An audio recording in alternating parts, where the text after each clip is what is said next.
Sir আসতে পারি? আসো।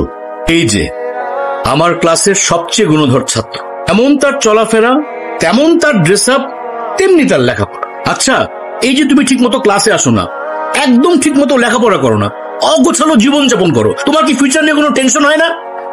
এই চুপ করে আছো কেন বলো? স্যার আপনি কনফুসিয়াসের নাম শুনেছেন? হ্যাঁ শুনেছি তো। উনি বলেছেন life is really simple but we insist on making it complicated.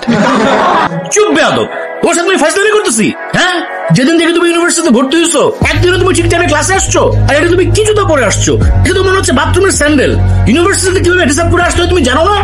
আসলে স্যার এক্সামের জন্য লেট হয়ে যাচ্ছিল তো, তাই আসার সময় পায়ের সামনে যেটা পাইছি ওটা করে চলে আসছি। আমি আসলে চাই না আমার এক্সামের কোনো ক্ষতি হোক। যেই না আমার ছাত্র, শোনো, তোমার মুখে এসব কথা মানায় না। আসল পড়াশোনার কোনো খবর নাই, আর আসছে আমাকে ফিলোসফারদের কথা শোনাতে। একাডেমিক পড়াশোনা না করে, উপন্যাস পড়ে আর উল্টা পাল্টা ফিলোসফারদের বই পড়ে তোমার মাথাটা গেছে নষ্ট হয়ে। নাও খাতা দিলাম, প্রশ্ন দিলাম, ওই যে ওই চেয়ারে বসে চুপচাপ পরীক্ষা দিবে। যদি কোন রকম নকল করার চেষ্টা করো বা উল্টা পাল্টা কোনো কিছু করার চেষ্টা করো, I will punish you. Sir একটা আস্ত বেয়াদব।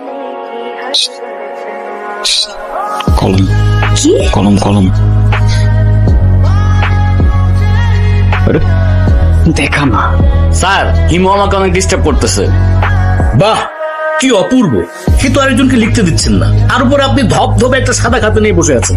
আপনি পরীক্ষা দিতে আসছেন কেন? আসলে স্যার আমার মনটা সাদা তো, তাই আমার সবকিছুই সাদা।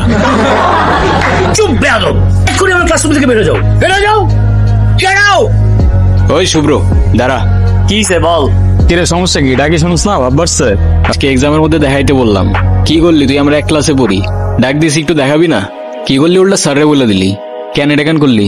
হ্যাঁ এই ও তোমাকে কেন দেখাবে? ও তোমাকে কেন দেখাবে? তোমার নিজের কি ব্রেন নাই? তোমার কি জ্ঞান বুদ্ধি কিচ্ছু নাই? তুমি বাসা থেকে পড়াশোনা করে আসতে পারো না? তুমি চুপ থাকো, আমি তোমার সাথে কথা বলতেছি। এরা কেন? ও কেন চুপ থাকবে? আর ও তো ঠিকই বলছে, তুই বাসা থেকে লেখাপড়া করে আসতে পারস না। তুই কিন্তু মুখে মুখে কথা বলতেছস। হ্যাঁ করতেছি তো, কি হয়েছে? কি করবি তুই? কি করবো না? কি বলছো তুমি? ছাড়ো ছাড়ো। আরে কি আশ্চর্য! এই ছাড়ো। বেয়াদব ছেলে, রাস্তাঘাটে গুন্ডামি শুরু করছো? বস্তির ছেলে কোথাকার! আরে তোমার তো দেখতেই বোঝা যায় যে তুমি একটা বস্তির ছেলে, পোশাক আশাক সবকিছু বস্তির ছেলে। বেয়াদব কোথাকার! আই চল। কি রে তুই এই বয়া কি করতাছস? গেম খেলতেছি মামা, গেম খেলতেছি। তুমি এই বয়া বয়া গেম খেলতেছো আর ওদিকে তোমার পাখির লেগ পারে একা একা বয়া রয়েছে। কে ইরা? হ্যাঁ যাও একটু আদর যত্ন কইরা দিয়া হও মামা। কি বলস মামা? ইরা ইরা ইরা। কি ব্যাপার রকি, কিছু বলবা? তুমি জানো না কি বলবো? শোনো, আমি তোমাকে আগেও বলছি, এখন আবার বলছি, তোমাকে আমি পছন্দ করি না আর কোনোদিন করবো না, বা শেষ। আসিফ আর রকির কথাবার্তা শুনে তো সুবিধার মনে হলো না। ইরা তুমি কি ভেবে বলছো? তুমি জানো এর পরিণাম কি হতে পারে? রকি ইরার কাছে গেল, ইরা লেকের পারে একা বসে। কি? এর পরিণাম কি হতে পারে মানে? শোনো, আমি ভেবে বলতেছি, আর তুমি আমাকে স্বপ্নেও কোনোদিন ভাববে না। যাও তো যাও, আমাকে ডিস্টার্ব করবে না, যাও এখান থেকে যাও। তোর আমি ইরাকে নিয়ে কেন ভাবতেছি? ইরা তাহলে আর কি? কিন্তু রকি ছেলেটাও তো ভালো না। প্রেম যেহেতু করবাই না, তোর ইরার সাথে কোনো ঝামেলা করবো না তো? প্রেম করে যেটা করতাম সেটা করে ফেলি। আরে কি আশ্চর্য! রকি রকি হাত ছাড়ো, রকি! আরে কি রকি!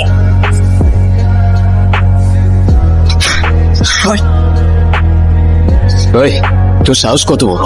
কিসে? হ্যাঁ কিসে? আমি নিজে যতই খারাপ হই না কেন, আমার তো মা নাই, তোর তো আছে। হ্যাঁ একটা মেয়ের সম্মান কই থাকে তুই জানোস না? এরপর থেকে যদি এরম করার কথা কখনো ভাবছো, ভিসি স্যার রে বইলা তোরে কেমনে ক্যাম্পাস থেকে বের করতে আমার খুব ভালো করে জানাস। কি আবার এমনি ফেল ফেল করে তাকায় আসুস কেন? যা যা না। হ্যাঁ হিমু, ধন্যবাদ তোমাকে। ধন্যবাদ দেওয়া লাগবে না, তোমার জন্য আসিনি আমি। আমার তো ছোটবেলায় মা মারা গেছে, কিন্তু আমি ছোটবেলা থেকেই দেখছি আমার বাবার আমার মায়ের জন্য কতটা সম্মান আছে। আমি নিজেও যতই খারাপ হই না কেন, আমার বাবা আমারে শিখাইছে মেয়েদের কেমনে সম্মান করতে হয়। না হলে সেদিন তুমি চর মারার পরও চুপ থাকতাম না।